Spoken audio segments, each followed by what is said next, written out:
성경 말씀은 요한복음 10장 31절에서 33절입니다. 제가 먼저 봉독하겠습니다. 이때에 유대 사람들이 다시 돌을 들어서 예수를 치려고 하였다. 예수께서 그들에게 말씀하셨다. 내가 아버지의 권능을 믿어서 선한 일을 많이 하여 너희에게 보여주었는데 그가 어디서 어떤 일로 나를 돌로 치려고 하느냐.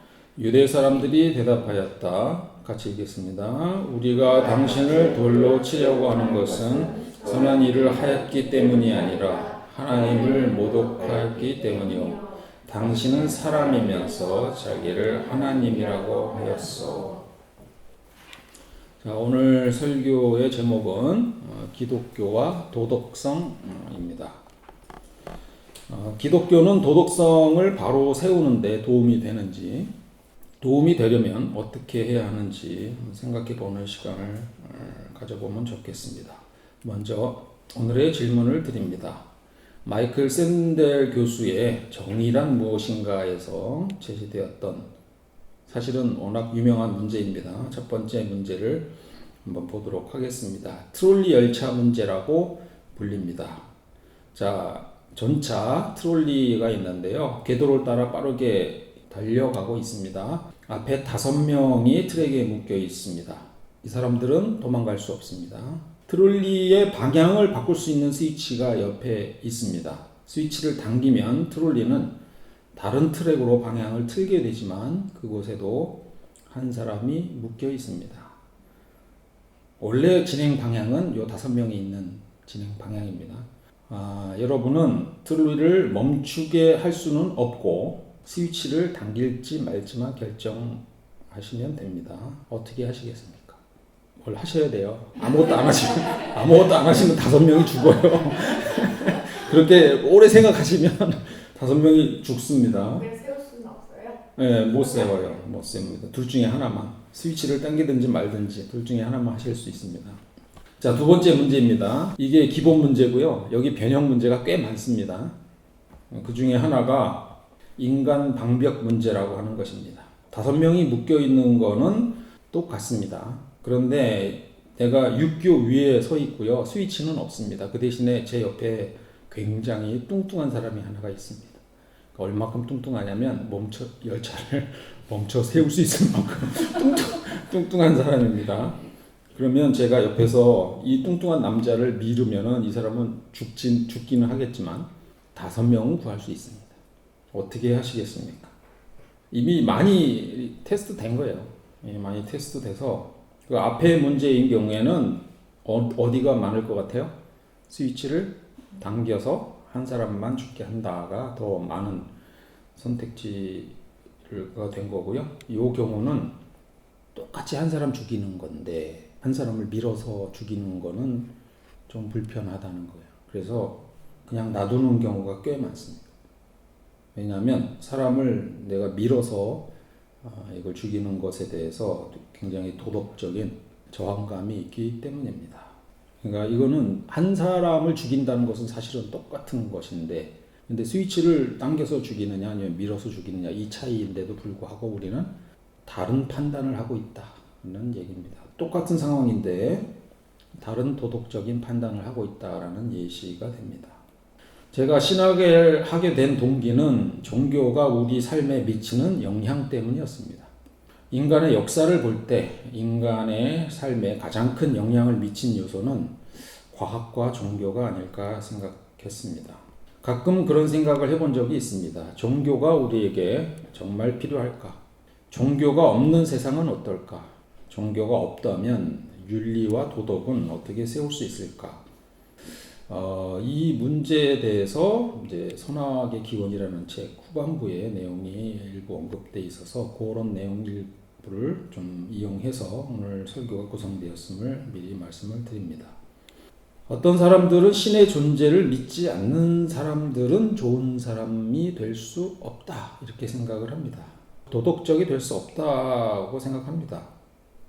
또 반대로 어떤 사람들은 신의 존재를 믿는 사람들 때문에 이 세상이 나빠졌다 이렇게 생각하는 사람도 있습니다.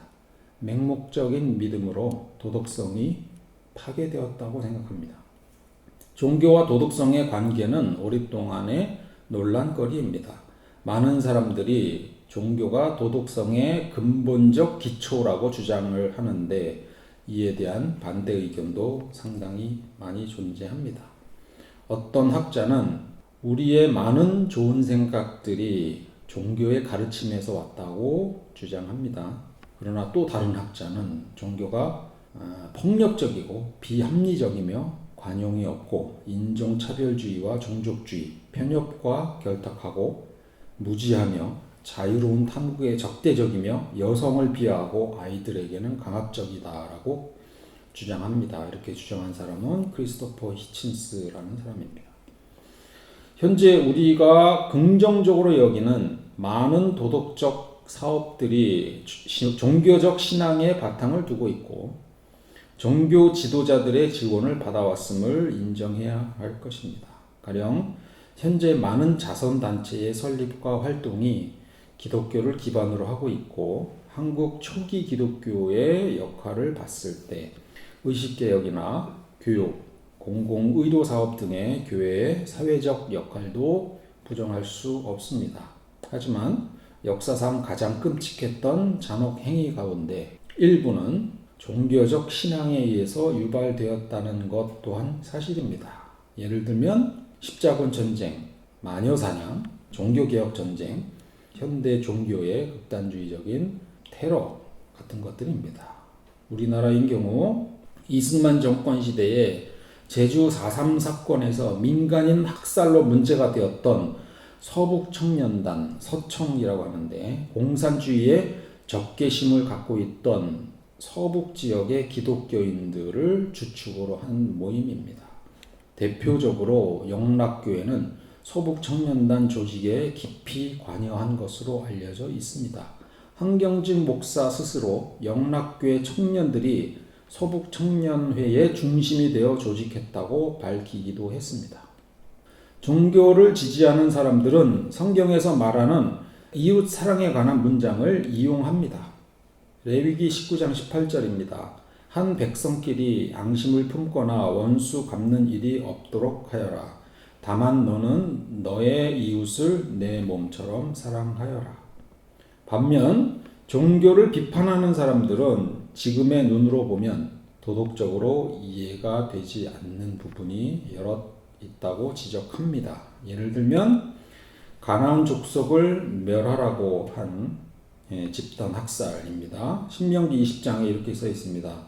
그러나 주 당신들의 하나님이 당신들에게 유산으로 주신 땅에 있는 성읍을 점령하였을 때에는 숨쉬는 것은 하나도 살려두면 안 됩니다. 곧 햇사람과 아모리 사람과 가나안 사람과 브리스 사람과 히위 사람과 여부수 사람은 주 당신들의 하나님이 당신들에게 명하신 대로 전멸시켜야 합니다. 또 다른 예로 한 레위인의 첩이 있었는데요. 집단 강간을 용인하는 부분이 사사기 19장에 나와 있으며 또 노예제를 인정하고 용인하는 부분도 신약 에베소서 6장을 비롯해서 다수 있습니다. 또 구약에 보면 선지자, 종교인의 권위를 살리기 위한 방법으로 지금으로서는 받아들이기 힘든 이야기도 전해지고 있습니다. 열왕기 하 2장 내용을 조금 보도록 하겠습니다. 엘리사가 그곳을 떠나 베델로 올라갔다. 그가 베델로 올라가는 길에 어린아이들이 성읍에서 나와 그를 보고 대머리야 꺼져라, 대머리야 꺼져라 하고 놀려댔다. 엘리야는 돌아서서 그들을 보고 주님의 이름으로 저주하였다. 그러자 곧 2마리의 곰이 숲에서 나와서 42명이나 되는 아이들을 찢어 죽였다. 아니 애들이 대머리라고 놀리는 건 당연하죠. 그렇다고 종교는 우리에게 유익이라고 할 수도 없고 나쁘다고도 할 수 없습니다. 그것은 종교 자체의 문제만은 아닐 것입니다. 그것은 종교를 받아들이고 이해하는 사람들이 함께 만드는 문제인 것 같습니다. 그렇다면 종교가 없는 사회는 어떨까요?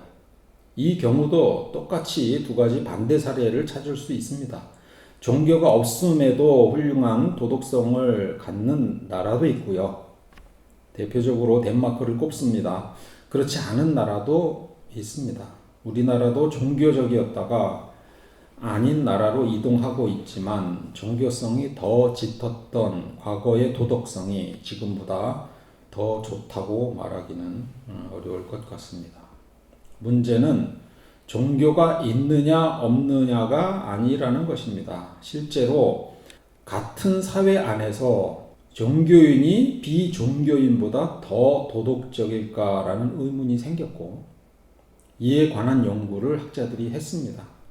그 많은 연구자들의 연구 결과를 정리해 본 결과 이게 그 논문입니다. 이들 간의 차이는 별로 없다는 것이 결론입니다. 재미있는 사실은 종교인들에게 있어서 신앙심과 도덕성은 별 연관성은 없었고 그 대신에 얼마나 교회에 열심히 출석하는지가 더 중요한 요소였다고 합니다. 즉 기도를 열심히 한다든가 하는 신앙심과는 별개로 교회에 그저 열심히 다니는 더 자주 다니는 사람이 더 선한 행위를 할 가능성이 높았다는 결과입니다. 또 그 반대로 자살 테러와 같은 부정적인 행위를 할 가능성도 더 높아집니다. 즉 이들은 교회가 추구하는 이상에 더 열심히 동조했다는 것입니다. 그렇다면 무엇이 이들로 하여금 교회의 이상에 적극적으로 동조하게 만들었을까요? 언론인이자 학자인 로버트 라이트라는 사람이 있습니다. 이 사람이 쓴 신해 진화라는 글에서 다음과 같은 견해를 밝혔습니다. 종교적 신념이 도덕적 신념을 초래하는 것이 아니라 종교적 신념에 도덕적 신념이 반영되는 것이다. 이게 무슨 말이냐면 종교의 가르침으로 도덕적 신념이 생기는 것이 아니라 나의 도덕적 신념을 종교에 투영시키는 것이라는 겁니다. 예를 들어 서초동에 저 유명한 사랑의 교회가 있죠. 교회 신축 과정에서 공공도로 지하 공간을 불법으로 점용했습니다. 이것은 명백한 불법 행위입니다. 2019년에 대법원 판결까지 났고 서초구청으로부터 원상 회복 명령까지 떨어졌습니다. 그러나 오정현 목사를 중심으로 한 사랑의 교회는 영적 제사법이라는 논리를 내세우며 정당성을 주장했습니다. 이는 교회의 불법적인 예배 공간 확보가 하나님의 뜻을 이루기 위한 영적 행위이므로 일반적인 법률이나 규제보다 우선시 된다는 주장입니다. 쉽게 말하면 교회는 법을 지킬 필요가 없다 그런 얘기입니다. 불법을 조장하는 이야기입니다. 번영신학이라는 것이 있습니다. 번영신학은 물질적 풍요와 건강, 성공 등을 하나님의 축복의 증거로 여기는 신학 사상입니다. 이들이 추구하는 성공에 대한 열망, 풍요로운 삶에 대한 갈망은 교회의 가르침으로 생겨난 것일까요? 아니면은 본인들의 열망을 투영할 수 있는 교회에 열광한 것일까요? 내가 더 도덕적이고 싶은 사람은 나와 동일한 도덕적 가치를 추구하는 신학과 교리를 받아들이고 내 욕망을 이루고 싶은 사람은 그것을 충족해 줄 수 있는 교리와 신학에 열광한다는 것입니다. 즉 나의 욕망을 교회에 투영하는 것이고 나의 도덕성이 종교의 가르침에 우선한다는 말입니다. 동성애자를 증오하는 사람들은 그것을 하는 종교 메시지를 찾으려 할 것이고 그 근거를 찾으면 자신의 증오를 정당화합니다. 반면 연민의 정을 느끼는 사람들은 그것을 지지하는 교회를 찾을 것이고 이 교회가 더 넓은 마음으로 사회를 이해해야 한다고 그렇게 생각합니다. 정리해보면 우리의 감정 혹은 욕망은 도덕을 만들고 그 도덕을 충족할 교회를 찾아다닌다는 것입니다. 이것은 합리주의적 모델에 대한 반대 주장입니다. 합리주의적 모델이란 합리적인 사고와 논리적인 추론을 기반으로 의사결정 및 행동을 한다는 이론입니다. 즉 논리적이고 체계적인 사고 과정을 통해 우리의 도덕적 원칙이나 가치들을 정립할 수 있다고 보는 합리주의적 모델의 반대입니다. 신앙을 예를 들면은 신앙은 일반적으로 이성적 증거에 의존하지 않고 주어진 믿음 체계에 따라 세상을 바라보며 살아가는 방식이라고 한다면 신앙이야말로 합리주의적 모델의 반대편에 서 있는 것이라고 할 수 있습니다. 비이성적인 요소가 개입되기도 하고 경험적 증거나 논리적 설명에 의존하지 않고도 받아들여지는 것을 중요시하기 때문입니다. 그렇다면 우리의 믿음은 순수한 성서의 메시지를 반영한다기보다는 우리의 욕망을 투여한 것이 아닌지 고민해 볼 필요가 있습니다. 우리의 종교적 욕망이 믿음이라는 형태로 나타나고 그 믿음을 통해 다시 우리는 교회를 통해 그 우리의 욕망을 성취하려는 것이 아닌가 하는 것입니다. 이것을 파악하기 위해서는 우리 개개인이 메타인지적 성찰을 통해 스스로 자신을 살펴볼 수밖에 없습니다. 2001년에 미국 심리협회에 발표된 The Emotional Dog and Its Rational Tail이라는 논문이 있습니다. 꽤 유명한 논문인데요. 원제는 다음과 같습니다. 앞에 제목은 The Emotional Dog and Its Rational Tail이고요. A Social Intuitionist Approach to Moral Judgment인데요. 번역을 하면 정서적인 개와 그 이성적인 꼬리라는 뜻이고요. 도덕적 판단에 대한 사회적 직관주의 접근이라고 해석할 수 있습니다. 사회적 직관주의. 제목이 재미있는데요. 개의 꼬리를 흔드는 것은 몸통입니다. 그런데 꼬리가 이성이죠. 이성을 움직이는 것은 감정이라는 뜻입니다. 이 논문의 요지는 정서적 직관이 도덕적 판단의 1차적인 원인이고 추론은 사후에 발생하는 경우가 많다는 사회적 직관주의 모델을 제시하고 있습니다. 사회적 직관주의 모델의 요점은 다음과 같습니다. 우선 도덕적 직관을 합니다. 여기 이제 어떤 상황이 생겨요. 유발 상황이라고 하는데요. 유발 상황이 생기고 그것을 통해서 A의 직관이 생깁니다. 그리고 나서 먼저 판단을 합니다. 그리고 나서 추론을 하죠. 리즈닝. 그 이유를 찾는다는 겁니다. 내가 이러이러한 이유가 있어서 이렇게 결정했어가 아니고 내가 이렇게 결정했어. 그 이유는 나중에 찾아서 그런 거라고 한다는 거예요. 그래서 이 도덕적 추론, 이것은 판단이 내려진 이후에 발생하는 사후 구성물이라고 합니다. 제목에서 소셜, 사회적이라는 단어가 사용됐는데요. 그 의미는 나의 도덕적 판단이 개인적 추론보다는 사회적, 문화적 영향이 중요하다는 의미입니다. 여기 판단을 한 다음에 그게 4번으로 가면 어디로 가요? B에 나의 판단과 나의 추론은 B의 직관에 다시 영향을 미친다는 겁니다. 그래서 소셜이라는 의미가 되겠고요. 이 논문에서 사례로 들고 있는 이야기가 있는데 조금 불편한 얘기에서 제가 자세히는 얘기를 안 하겠고요. 근친상간 같은 이야기가 주어지는데 사람들은 그 이야기에 직감적인 혐오감을 우선 갖습니다. 그리고 그건 무조건 틀렸다고 한다면 왜 틀렸냐고 물어보면 그 다음에 그 이유를 찾는다는 거예요. 이유가 없는데 무조건 틀렸다고 판단하고 나서 그 다음에 그 이유가 뭐였지라고 계속 찾는다는 겁니다. 사회적 직관주의 모델, 이 모델은 최근에 심리학, 문화심리학, 진화심리학, 생물심리학, 인류학, 영장류학 등 다양한 연구 분야에서 이 내용이 잘 입증되고 있습니다. 예를 들어 대부분의 인지가 자동적으로 무의식적으로 발생하며 사람들이 자신의 판단에 이르게 된 실제 과정을 잘 설명하지 못한다는 연구 결과들이 있습니다. 추론이 생각만큼 신뢰할 수 없으며 동물이 생각만큼 비도덕적이지 않다는 점도 함께 시사하고 있습니다. 자, 이제 성경 본문으로 가보겠습니다. 바리새파 사람들은 예수를 비난했습니다. 이들이 내세운 이유는 신성모독이었습니다. 신성모독을 했기 때문에 예수를 돌로 치려고 했다는 것입니다. 자, 이것을 이 논문의 주장대로 한번 따라가 보겠습니다.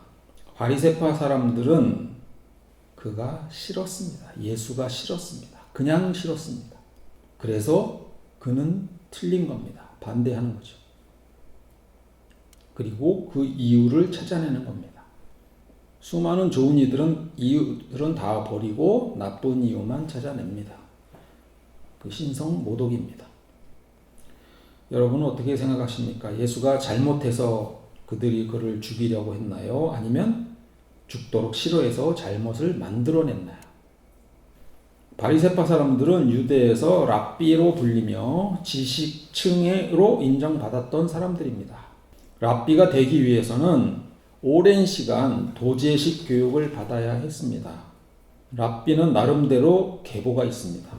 좋은 스승을 찾아 그의 제자가 되기를 청해야 했습니다. 그런 다음 스승과 함께 먹고 자고 생활하면서 그의 도제식 교육을 강도 높게 받았습니다. 오랜 시간이 걸리는 작업이고 그만큼 인정받기도 힘들지만 한번 인정받으면 명예로운 삶을 살 수 있었습니다. 그런데 그런 사람들에게 예수는 듣보잡이었습니다.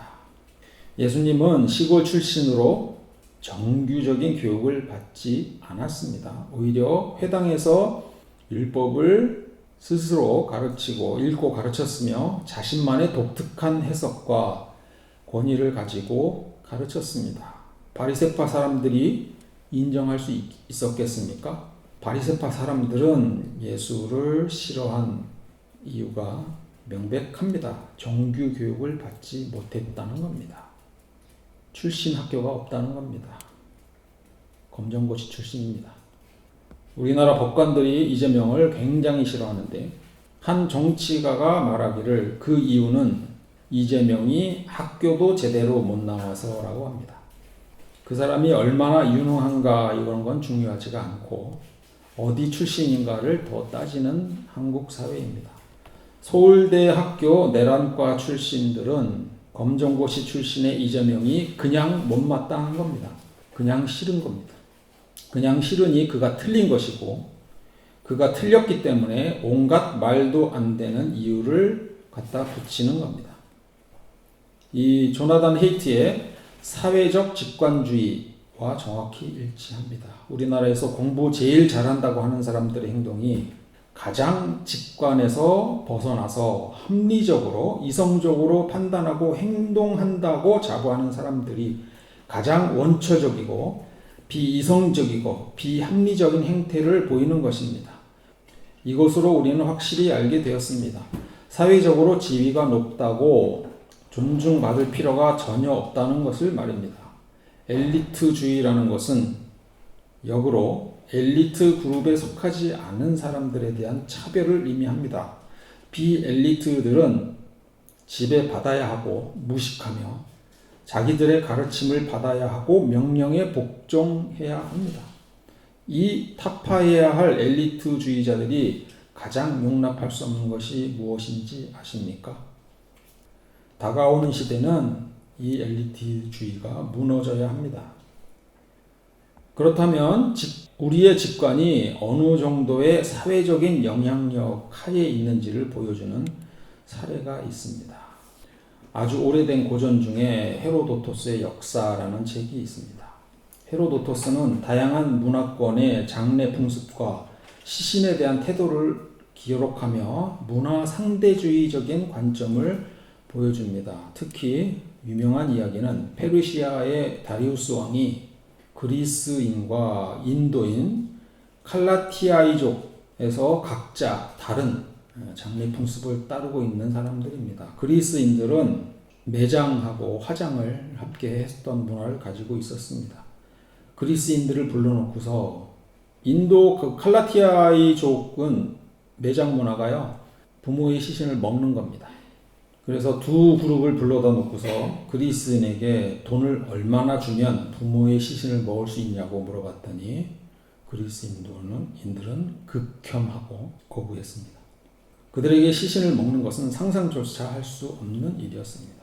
반대로 이 칼라티아이족 사람들을 불러다 놓고 얼마를 주면 시신을 불에 태울 것이냐 라고 물어봤더니 격렬하게 반대하면서 그런 불경적인 행동은 할 수 없다라고 합니다. 갈라티아이족은 죽은 부모를 가장 존경하는 방식으로 시신을 먹는 풍습을 가지고 있었습니다. 그래서 화장이나 매장 같은 다른 장례 방식은 부모의 시신을 모욕하는 행위라고 생각을 하고 있었던 겁니다. 이 이야기는 각 문화권마다 죽음에 대한 관념이 얼마나 다른지를 극명하게 보여주는 예시로 자주 인용됩니다. 헤로도토스는 이를 통해 문화적 차이를 이해하는 중요성을 강조하고자 했던 것입니다. 또 다른 얘기 하나를 더 해보겠습니다. 프랑스는 애완동물을 아주 소중히 여기는 국가로 잘 알려져 있습니다. 그런데 조금만 과거로 더 가보겠습니다. 1500년대에 프랑스 파리에서는 고양이를 불 위에 올리는 행위를 하나의 대중 오락으로 즐겼습니다. 한 역사가는 이 장면을 이렇게 묘사합니다. 왕과 왕비를 포함한 관중들은 고통스럽게 울부짖는 고양이가 그을리다가 구워지고 마침내 시커먼 숯덩이가 되는 동안 폭소를 터뜨렸다. 이 이야기들은 우리의 직관이 얼마나 사회 문화적인 영향력 하에 있는가를 보여줍니다. 그리고 이러한 혐오라는 직관은 문화적인 결과일 수 있으며 옳고 그름의 판단 대상이 아닐 수 있음을 보여줍니다. 그래서 우리의 직관은 때로는 옳지만 때로는 정당화되기 힘듭니다. 예를 들어 썩은 냄새에 혐오감을 느끼는 것은 우리 몸을 보호하기 위해 정당하지만 번데기와 같은 곤충식의 혐오감을 느끼는 것은 설명하기 힘들죠. 자, 지금까지 내용을 정리해보면 이렇습니다. 우리의 도덕적 관념은 우리의 욕망을 이성적으로 포장하거나 혹은 도덕적 직관을 추론으로 포장한 결과라는 것입니다. 그리고 도덕적 직관은 사실 본능적이기도 하지만 사회문화적 영향하에 놓여 있다고 봐야 한다는 것입니다. 그렇다면 도덕적 관념을 올바르게 세우기 위해 이성은 과연 아무 역할도 하지 않을까요? 이성은 우리의 직관을 합리화하기 위한 도구에 불과한 걸까요? 사실 지금까지의 주장이 이성은 아무 일도 하지 않는다를 설명하는 것 같았는데 사실 그렇지는 않습니다. 오히려 이성이 모든 것을 하고 있다고 착각해서는 안 된다는 것입니다. 도덕에 있어서 그렇다면 이성의 역할은 무엇일까요? 우리가 무심코 느끼는 도덕적인 감정, 직관이라고 얘기했습니다. 이것이 항상 옳은 건 아니라는 것을 알아야 한다는 것입니다. 때로는 우리 스스로도 똑같은 상황인데 아까 트롤리 기차 상황 보셨죠? 전혀 다른 도덕적 판단을 내릴 수 있습니다. 그러니까 우리 마음속에 도덕 감정이 서로 부딪힐 때 뭐가 맞는지 다시 한번 따져봐야 합니다. 트롤리 기차 문제에서 우리는 뚱보를 밀치는 것에 거부감을 가졌습니다. 칼로 찔러 사람을 죽이기는 쉽지 않지만 버튼 하나를 눌러 수십 킬로미터 떨어진 곳에 눈에 보이지 않는 곳에 큰 폭탄을 날리는 것은 상대적으로 더 쉽습니다. 그렇지만 이것이 더 도덕적이지는 않습니다. 이성적 판단을 해봐야 하는 것입니다. 우리가 어떤 것에 혐오감을 느낀다고 해서 그것이 반드시 도덕적으로 나쁘다는 뜻이 아닙니다. 혐오감은 믿을 만한 도덕적 신호가 아니라고 주장합니다. 진짜 올바른 도덕적 판단을 하려면 실제로 해로운 건지 아닌지를 이성적으로 따져봐야 한다는 것입니다. 이성은 혐오감을 기준으로 도덕적 판단을 내리는 걸 막고 더 합리적인 도덕 원칙을 따르라고 우리를 그렇게 인도해야 합니다. 우리가 공정하게 행동하는 것은 매우 중요합니다. 왜냐하면 도덕성은 대부분 공정성에 기반을 하고 있기 때문입니다. 예를 들어 내가 싫은 것을 남에게 하지 않아야 하는 것이 공정성이고 도덕성입니다. 잘 생각해 보면 이성 덕분에 우리는 무엇이 공정한 건지 알 수 있게 되는 것입니다. 왜 어떤 불평등은 괜찮고 어떤 건 안 되는지도 따져볼 수 있습니다. 다음 구절은 황금률이라고 불립니다. 누가복음 6장 31절 너희는 남에게 대접을 받고자 하는 대로 남을 대접하여라. 이것을 황금률이라고 부릅니다. 사례에 기반한 귀납적 교육 이런 용어가 있는데요. 부모가 아이에게 네 행동 때문에 다른 사람들이 어떻게 느낄까 하고 물어보면서 가르치는 교육 방식입니다. 이렇게 하지 마가 아니고 네가 이렇게 행동을 한다면 다른 사람들이 어떻게 느낄까를 가르치는 것이죠. 아이는 부모의 설명을 듣고 피해자의 입장에서 생각해 보면서 다른 사람의 마음을 이해하는 공감 능력을 키우게 됩니다. 이건 그냥 감정만 느끼는 게 아니고 왜 그런 일이 일어났는지 따져보고 다른 사람의 입장을 이해하려고 노력하는 이성적인 과정입니다. 이렇게 이성적인 노력과 공감 능력이 함께 자라면서 아이는 올바른 도덕적 판단을 할 수 있게 되는 것입니다. 이성은 우리가 중요하게 생각하는 대상을 넓혀줍니다. 우리의 이해의 폭은 다른 집단과 접촉했을 때에 커집니다. 개나 고양이를 우리가 키우기 시작하면서 그들도 우리와 다르지 않다는 것을 이해하게 된 것과 마찬가지입니다. 그러나 우리가 경험하지 않아도 이성적인 생각을 통해 다른 집단이나 사람들도 우리와 똑같이 소중하다는 것을 깨달을 수 있습니다.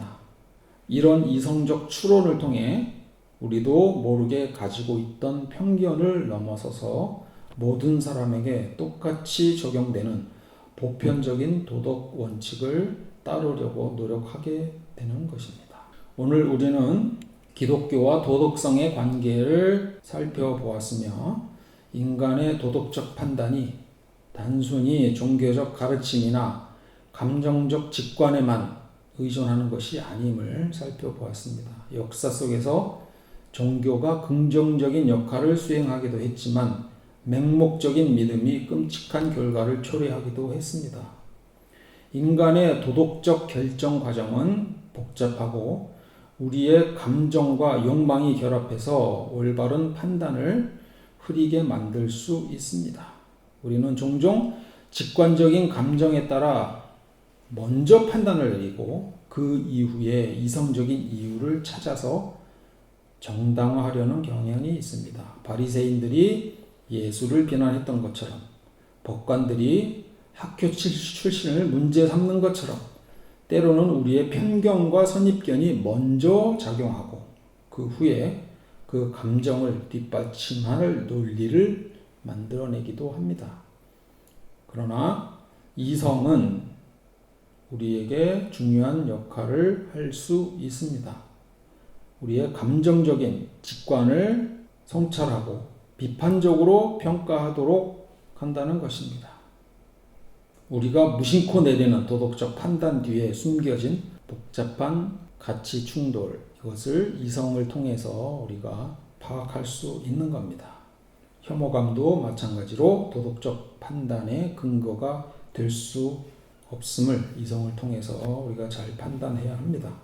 그리고 예수님께서 가르친 황금률처럼 우리는 공정함과 타인에 대한 공감을 하도록 생각하고 노력해야 합니다. 그리고 우리의 이성은 우리의 좁은 울타리를 넘어서서 다른 문화와 타인과 더 많은 큰 사회와 생물들을 더 포용하는 그런 보편적인 도덕성으로 나갈 수 있도록 해줄 겁니다. 우리의 신앙은 맹목적인 믿음이 아니라 깨어있는 지성과 열린 마음으로 세상을 이해하고 사랑하는 여정이 되어야 합니다. 성경의 가르침을 깊이 묵상하고 이성적인 사고를 통해 우리의 도덕적 판단을 점검하면서 모든 사람을 향한 사랑과 공의에 실천하는 성숙한 신앙인이 되기를 바라겠습니다. 잠시 기도합니다. 하나님 아버지, 오늘 저희에게 귀한 말씀을 통해 기독교와 도덕성의 관계를 함께 나누었습니다. 주님, 저희 마음속에 자리 잡은 편견과 선입견을 깨닫게 해주시고 맹목적인 믿음이 아닌 깨어있는 지혜로 말씀을 분별할 수 있도록 인도해 주시옵소서.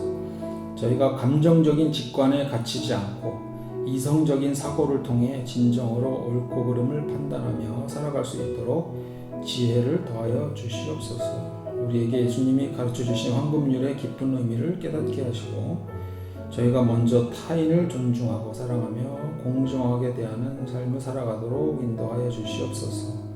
이 모든 말씀을 예수님 이름으로 기도드립니다.